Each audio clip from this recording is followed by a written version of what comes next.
Yeah, it's your boy, Broken Manga. Thanks for tuning in.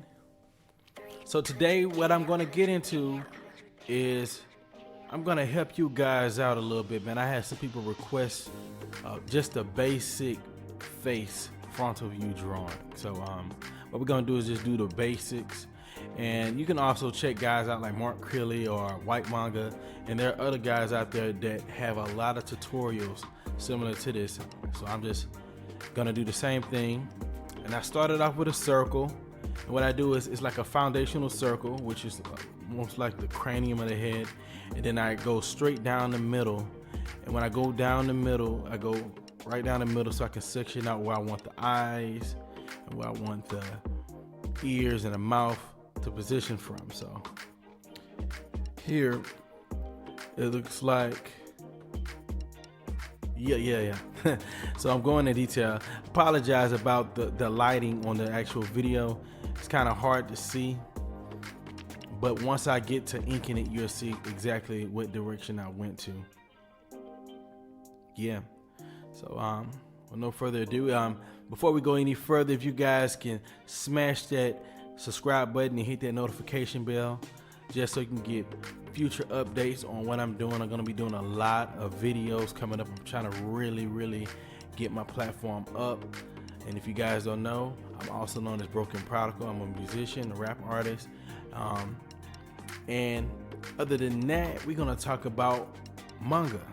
So yeah, we're doing a frontal face, and this particular character is actually from a manga that I was working on back in 2011. The name of the manga, it had a one-shot. The one-shot manga was called Redeem AD, and I'll put a photo up for you guys to see what I did. And also in the comment section, if you would like to see that the full one-shot, let me know. I just scan it in and I put a link up where you guys can check it out. But just let me know.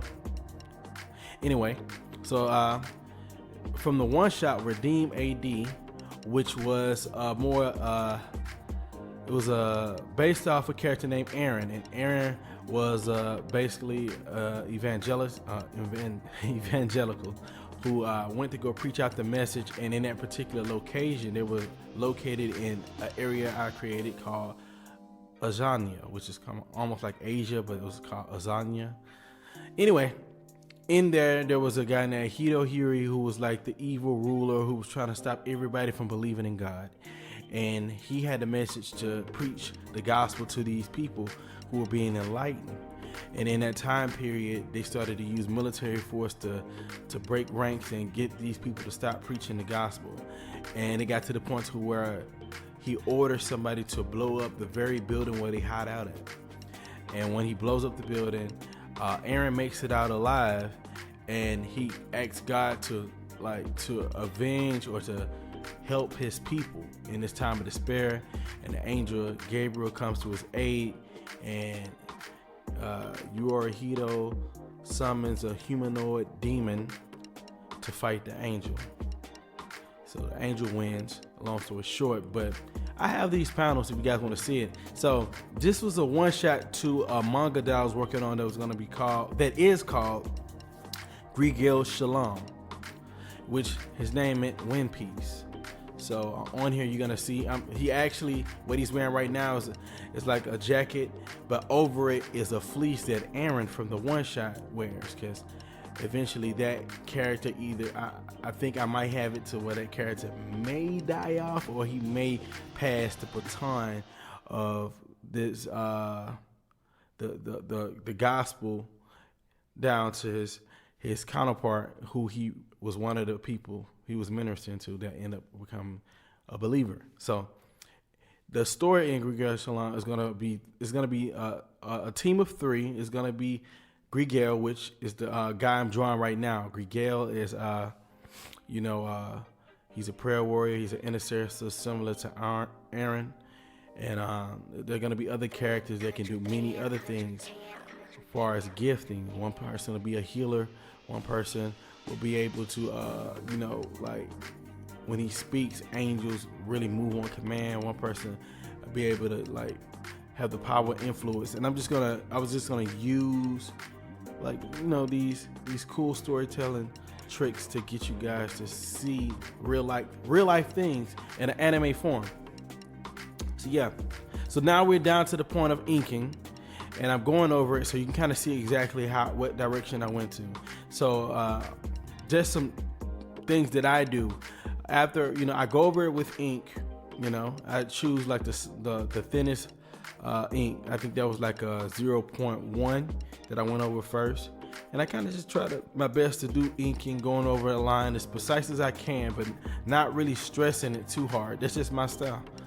To have a more natural look, I just go over the lines. Some lines, if I see that it could have been corrected, I use the inking as a part in the process to actually correct the drawing, because it's more of the concrete part of the drawing where things are being made permanent in the process. So I'm going over it with that pen, and I also got the supplies. I didn't mention it in the beginning. Oh man, I did this with just a simple mechanical pencil, and I got some. I had a sale. I went to Hobby Lobby, and they actually had some pens on sale. It was $14.99. The sale was 40% off, so I ended up paying about maybe $8 plus tax. So it was a pretty decent deal for those. But yeah, anyway, after I do the inking with the thinner, like the 0.1, I always move up to a thicker one, and I go over it with a thicker one. Maybe I go up to like a 0.8, which is a thicker inking. And after I do a precise inking that's pleasing to my eye, what I do is I erase everything off. You see that big pink eraser? I just erase everything off. Get it to where there's nothing on there but the ink. So yeah, so now we got that cleaned up. What I do is you can do this easier with a number 2 pencil. Just, you know, kind of shade it from the side. I learned this technique from Musashi Kishimoto when he was talking about doing comic book covers or manga covers. The photocopying style, you kind of just shading in areas where you see that need shadowing, like under the hair, on the forehead, the creases in the jacket. And I just, with my mechanical pencil, I kind of tilted it to the side a little bit, and I kind of made it smooth to where I can shade so it won't be like straight lines. That's a technique that no one necessarily taught me. I just realized it was a way that I can do that, but I haven't actually grabbed a number 2 pencil. So yeah, I'm just shading in everything here, going about shading it. This actually was a manga like back in 2011. I was working on it, and I was so excited. I remember I think I was working in Macy's credit customer service, and it was this guy named Gabriel, I think. Gabe. That was sure. That's crazy. Now his name was Gabe, and one of the characters' name was Gabriel, which was the angel. But anyway, he helped me with the story. You know, he wasn't a Christian or anything, but I just looked at him, and all I could see was the guy from Bakuman with the glasses. He looked like the live version of him. And the personality he had. And I said, I need somebody to kind of motivate me to do this. I told him what I felt, and you know, he went along with it. He helped me with the story. He looked over my story. He looked over my paneling. He told me where things probably could be changed up a little bit, and I appreciated that. You know, I was glad that he was able to, like, that he didn't think I was a weirdo for reaching out to him, but he did, and it was a pretty cool experience. So yeah, so now that I photocopied it with my pencil. We just call it photocopying because it has a photocopier look.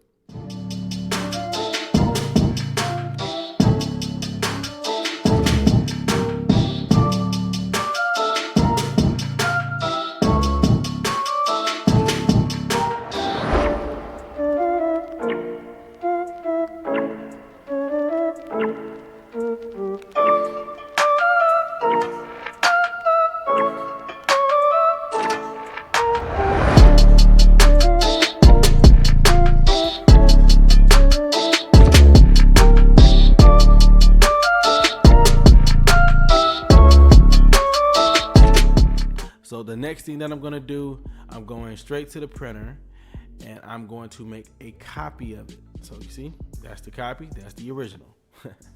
So in the midst of all this, I'm getting set up and I'm getting my markers ready because I'm about to color this thing, you know.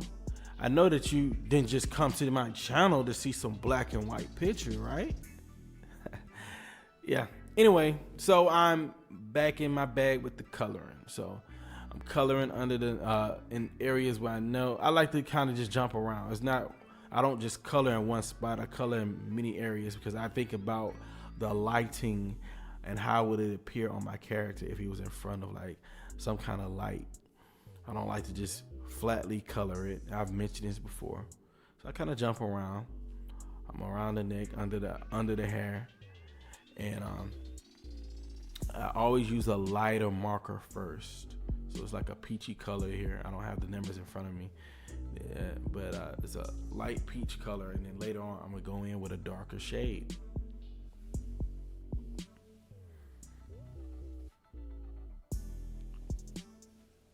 So yeah, so we going in, we doing our thing over there.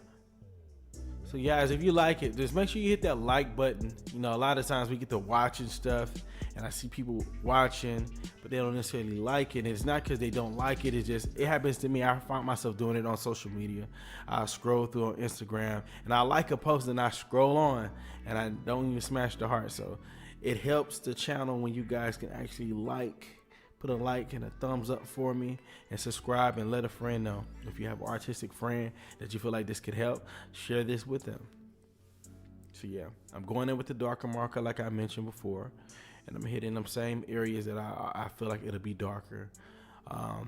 Under the hair, under the forehead hair, under the nose, maybe under the eyes depending on if you have wrinkles or not, or any kind of lining, under the neck. Yeah. So it's pretty cool, man. Overall, I was pleased because I haven't drawn this character in about 9 years. 2011, about 9 years. So I haven't drawn this character in a while. I moved on to other things. I think I did Ronald the Ice Lancer first. At least had the idea of Ronald the Ice Lancer.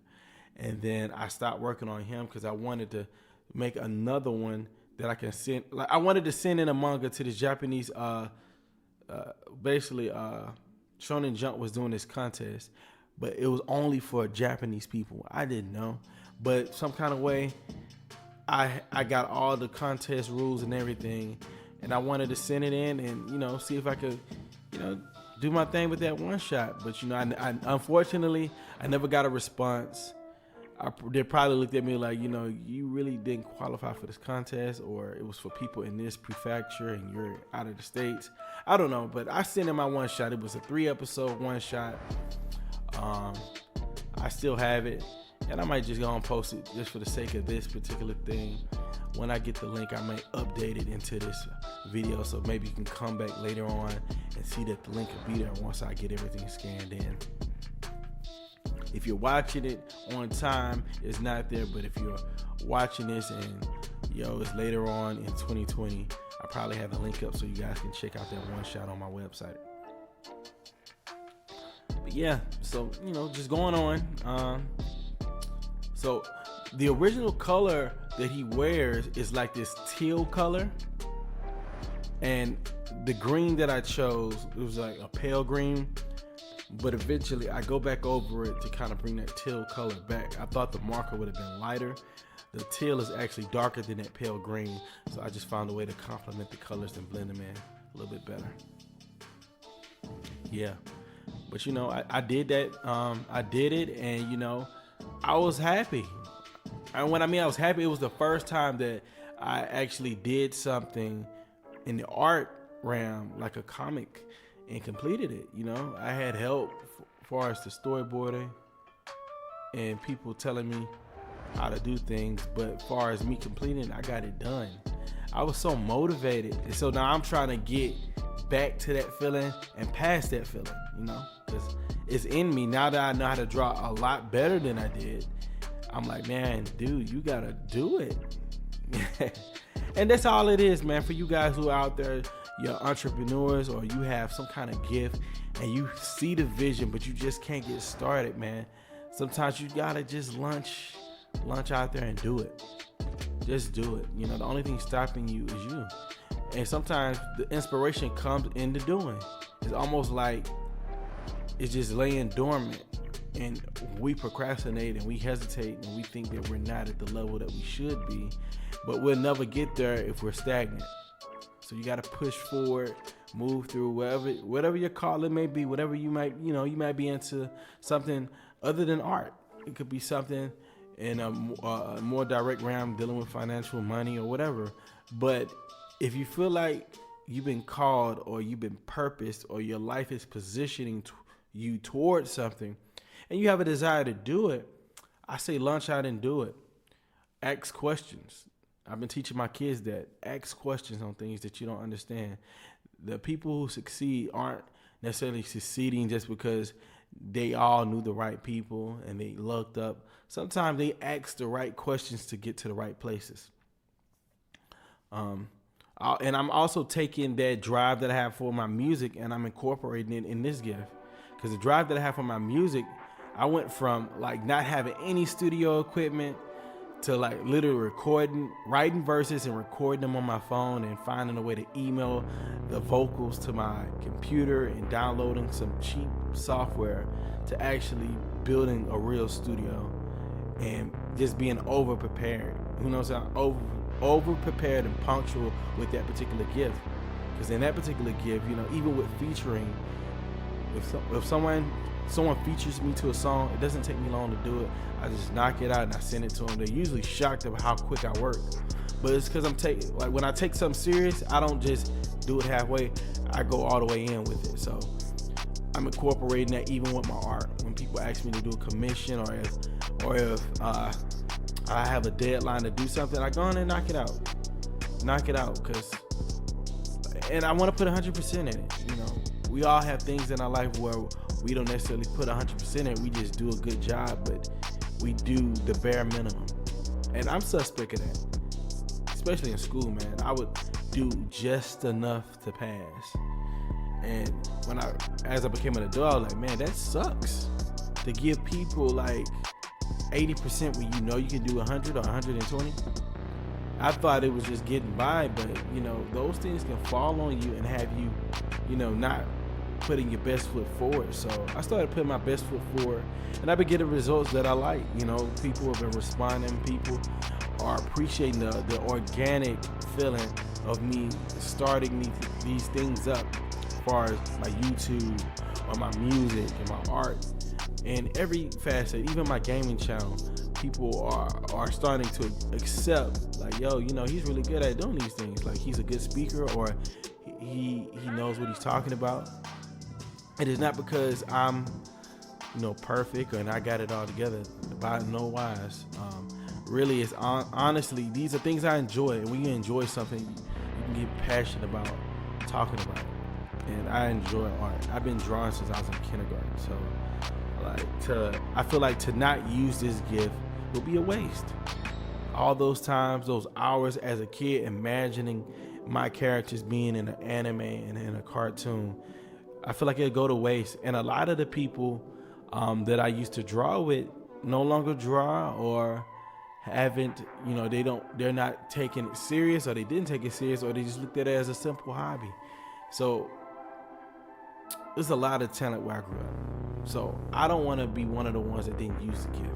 A lot of people who may not know me for my music know me for my art, especially classmates. They used to see me drawing in class when I was supposed to be working, and I would capture that eye while they're watching me draw, and they'd be like, yo, you know, you're really good. Are you gonna go to school for drawing? And I'm like, I don't know, you know. And I ended up going to it was ITT Techno Visual Communication, which was media arts at Art Institute. At the Art Institute, the type was called Media Arts. So either way, I have experience. I've learned things, even from YouTubers. So anybody wanting to get better, just do your thing, man. Just keep practicing, keep going. And in this particular field, just be ready, because you never know who sees your work and say, hey, can you do this for me, or can you work with me, or how can I access, you know, these things. just be ready, man. Always be prompt to learn. Always be prompt to teach if you see it's necessary. Yeah. So it's your boy Broken Manga, and we're gonna be ending this pretty soon. Pretty pleased with what I got. You know, I feel like my drawings when I'm not being recording, I feel like they are a lot better because I'm not rushing. Because you know I can't draw super slow and capture and speed time lapse it in time for you guys. But I appreciate every minute or second that you give me. Hit that subscribe button. Keep following the movement. More videos are coming, and the T'Challa song will be here Friday. So check that on iTunes and YouTube. Thank you for watching. It's your host, Broken Manga. Stay positive, stay motivated, stay driven. Yeah.